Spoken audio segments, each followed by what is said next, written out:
Now, the NBA, we should all know this is an image-based league. And some of the accusations that's going on with Ja Morant is crazy. Now, we all know some of the, social media antics, the celebrations, some of the rappers he's hanging around with, and some of the lingo he uses. We all know it's part of the culture.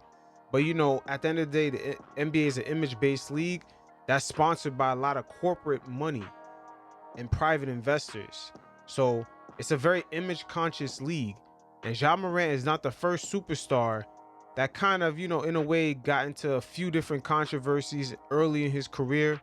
He's still early in his career, but he reminds me of Melo. Melo in his second year in the league, he got caught up in a few incidents. He was in a music video when he went back to his neighborhood. They filmed him and then they put it on a stop snitching police video, like music video, where it's like about stop snitching on cops. And Melo just got caught up in that by accident. And then he went through the airport with a bag of weed by accident, but it was one of his teammates' bag or another friends of his in his entourage. That was their bag, but he accidentally went through airport security with that bag. So Melo had a few, off the court incidents. And then on the court, that same type of energy, it trickled over onto the court because he got into a fight at Madison Square Garden. And the NBA commissioner at the time, David Stern, he was much more harsh. And Melo right here is going to show you what Ja Morant is going through. And Ja Morant needs to wake up because the league, they're almost like the feds. They're almost like the FBI. They do have surveillance. They know where you hanging out, who you hanging out with, where does all your crew live, where do you live, what do you do off the court. It's not a game out here, man. And Ja Morant is going to get his wake-up call. But let's check out what Melo had to say about it. Anyway, long story short, David Stern suspended me out of everybody 15 games. Everybody else got like 6 games, 7 games, shit like that. And I go speak to him like, why you do me like that? What did he tell you? Man, you rap. And Melo's gonna refer to the fight that he had in Madison Square Garden. This is after all his off the court antics, especially in his sophomore year in the NBA. Once again, he got caught up in that stop stitching video. And then he got caught going through the airport with I think an ounce of weed or wherever. It was a large amount of weed. And he got stopped at the airport because of it. And remember, he's one of the figureheads of the league, especially coming up for the young generation with LeBron James at the time. Why you do me like that? What did he tell you? Man, your rap sheet. A rap sheet? Man. Look. NBA rap sheet. And going back to Ja Morant this season off the court, he kind of has a rap sheet. Allegedly, somebody accused him of, running down on them and punching them or, physically touching them. He kind of has a long rap sheet. And now this situation with the laser pointing, it's like, whoa, now we in the NBA arena, you're bringing this energy on around the league. It's kind of off, but pay attention. It's very similar. Mm-hmm. NBA shit. You want to be in the streets or you want to be in the NBA? Mm-hmm. This is what he told you. This is what in his office. You want to be in the streets or you want to be in the NBA? You fucking with a corporation now. You doing stop snitching. You gonna leave that alone. I know who you with. I know where you live at. I know where they live at. I know when you close your eyes. I know when you wake up. Damn. So I'm like, and I know what they doing. He's telling me I know what they doing. And it's the same thing applies to some of Ja Morant's friends. Whoever was in that car, best believe the league knows about all of them. There's facial recognition in these arenas. So all of them, they know who they are, what they're doing. And we're going to correlate this to, even though Melo, played in the league back in like 2002 when he was new, this same rule still applies today. As later on, we're going to see with Dejounte Murray. Either tell them to stop or you got to cut them off. And I'm like, damn, like how the fuck? Like that's when I knew NBA was part of the feds. Mm-hmm. You know what I'm saying? That's when I knew. They got him in there. And the little one with the little 4-5. He told me, he was just like, man, he said, I gotta make an example out of you. I gotta make an example out of you. And they definitely made an example out of Ja Morant by leaking out that story. Even though they didn't find out anything, the fact that these accusations coming from people who work in the NBA, at the end of the day, the coaches from the Pacers and the personnel, they're part of the league. So if they feel like they were on NBA property and there were laser beams being pointed at them, yeah, that's a big accusation right there. The league gonna have to handle that. Damn. That's a fact. He said, I know everything. I know everything. They do be knowing everything. I know your whole business. crew. I know who's doing what. Got the best investigators ever. You know what I'm saying? Right. Well, Now, I get it. I get it. Every If you team giving worth $1 me, billion. if I'm giving you, All you this know, money. 100 million, I need to know everything. You know what I'm saying? And then that was, I didn't understand that at that point in time. And I don't think Ja Morant understands it even now, but he's starting to understand. Because once again, you know, it's an image-based league. All those guys you hanging around with, you know, just for you to have that type of accusation on you is crazy. Forget that you were found innocent. He needs to get over that. Even though the league didn't find anything, you know, liable to suspend Ja Morant, he needs to get over that part. The fact that your name was associated with somebody pointing lasers, you know, in the NBA arena is not good. It took me to get older, get wiser, to be like, damn, that motherfucker made sense. Facts. David Stern was very blunt.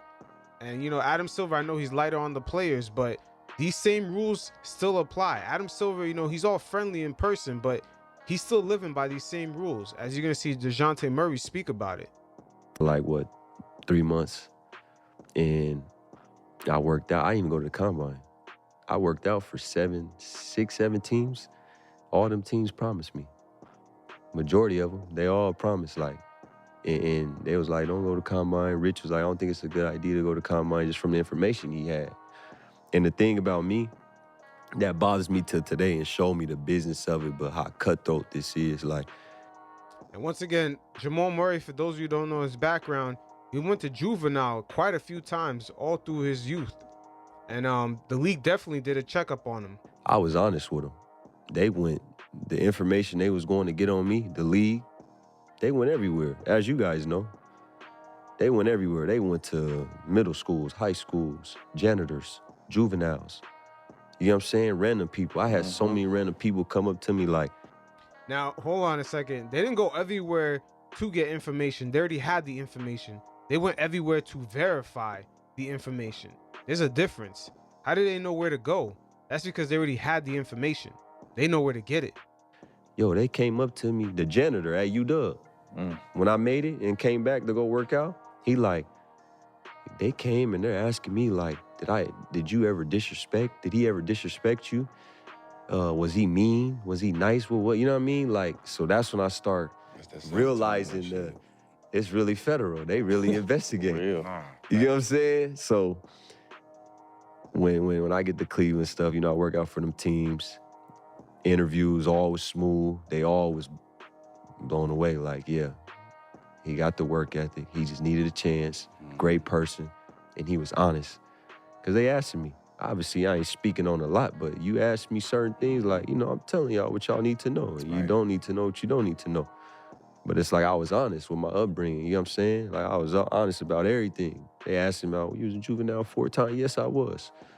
You know what I mean? Just honest about everything. And I just remember the majority of them like, oh, we picking you. Whether it was 9, Milwaukee 10, 11, 12, all the way to 14. And the only thing with them promising Murray that they're going to pick him is that teams, you know, it's a dirty game. During the draft, there's a lot of misinformation, trying to have teams look in different directions as other teams try to slither their way into drafting certain players. And they're going to play him very dirty. So we get to the draft. I brought everybody to New York. Dudes that ain't even been on a plane before. They in New York. And best believe the league already knew who these guys were, you know, what kind of rap sheet they had and what kind of background they're coming from. They knew everything about those guys, just like how Melo said. And it applies to the same guys that was in that car in front of Ja Morant's car or whatever crew he's hanging around with, bringing to the games. They already know who these people are. So we in my room, I'm getting dressed, and a lot of weird things start happening, bro. Like I'm getting calls now like, yo, the feds is looking at a lot of people in his entourage. Yeah, there we go. We tying out with what Melo had said before. Melo said they already knew who everybody else hanging around with, where they lived at, what they did. You guys seeing how it plays out. The league still follows the same protocols. The NBA is an image-based league. Bro, this is what a team's calling. I ain't gonna say their name, but a team called like, the feds is looking at a bunch of people in his entourage. I'm like, huh? Then a lot of weird other stuff started happening. So now I'm looking at Rich like, We ain't even got to the table yet. You know what I'm saying? I'm still getting dressed, smiling, playing music. And we getting ready to get to the green room. And when we get to the green room, now a lot of weird stuff start happening, bro. Like, a lot of teams start texting Rich like, oh, his background. Oh, he was in the game. Oh, this. Like, the stuff I seen, and then somebody did some foul business, bro. And, like, both of y'all gonna be disappointed when I tell you off record, like, what they did. You feel me? Like, they did some foul business, bro, that spread it. Rest in peace, Paul Allen. Told him something, spread it around the whole league. Like, and it wasn't something they already didn't know. It's just like that person was, like, trying to stop me from making it. I don't know if they... Now, I don't necessarily believe it was that. I really believe that person was spreading information around to throw certain teams off from drafting you. So another team that was way behind the Spurs could draft you. They do that a lot in the league. Seeing me as a threat, seeing me as whatever, but... We see situations play out like that in the NFL especially. It was like, man, we got to slow this down. Like, nah, let's spread this around. You know what I'm saying? And that shit hurt me because I love that person. You feel me? Like, I love that person, dog. People, that's the thing. That's even more weak. And that was my process. So I'm sitting at the table. Mind you, San Antonio they all came to Cleveland to meet with me. San Antonio was trying to trade up for me.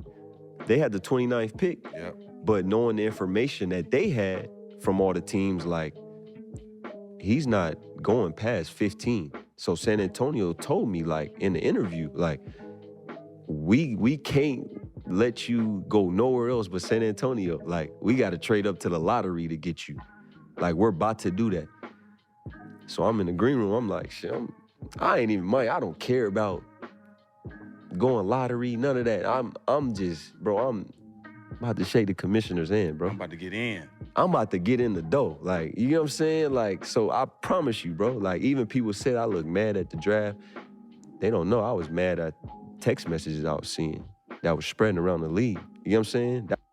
Now, look at that. Dejounte Murray coming to the league with a rap sheet. Look at the hell he's going through. But Ja Morant has no rap sheet. And it's almost like he's kind of, you know, hanging around that kind of energy. Trust me, he does not want that at all. Because Dejounte Murray is showing you right here that he went through hell trying to shake that type of energy off. That's what I was mad about. But do you not know that the hope that I gave my city, my neighborhood, my family, my brothers in prison, I got 30, 40 people that I talk to in prison to this day. You feel what I'm saying? And they get to see that, bro. Like, bro made it. I can get out of prison. You know what I'm saying? My family's like, bro made it. My mom like, my son made it. No excuses. I could go be whatever I want to be. You know what I'm saying? Because they know I come from exactly where they come from. So it's like that process, bro, it was a blessing. Like, at the end of the day, first round, 29th, and I didn't know a lot about it. Like, the difference from me going, 12 to 29 was money. That if you work hard, stay true to yourself, be a good person, you're going to make that money. You're going to make it back in the end. You know what I'm saying? That's facts. You definitely will. But as we've seen, Dejounte Murray, once again, his past, you know, he had to do a lot to shake that off. He had to actually prove himself in the league, you know, as it affected his draft stock. Once again, with Ja Morant, you know, he's treading water, and we've seen superstars, you know, as we've seen from Ja Morant, he's treading water with this certain kind of energy that's not good for the league image-wise. And we've seen superstars before him, like Melo, deal with it, especially off that Allen Iverson tree. Allen Iverson was the first superstar that kind of, you know, lingered around that type of, you know, street energy. And the league definitely did not want him to be the face of the league at all. Even though most of the players were influenced by him, most of the, you know, kids in the league wore headbands, wore the sleeves. They never really officially made him the face of the league because of that kind of energy that, you know, it was hovering around him. And they had every right to, because best believe all the money that's flowing into the league right now is because the league's image is very, you know, friendly for these corporations to, you know, throw all the sponsorship money into the league. But best believe if the league had that Allen Iverson kind of street energy, I don't think the money would be the same, for sure. But Ja Morant, at the end of the day, he's gonna have to, buckle down and stay true to his craft. Him and his dad worked very hard to get to the position that they're at, and there's no reason to welcome this type of energy. There's a lot of money to be made, and there's a lot of success at the road ahead as long as they stay on their path. So it is what it is.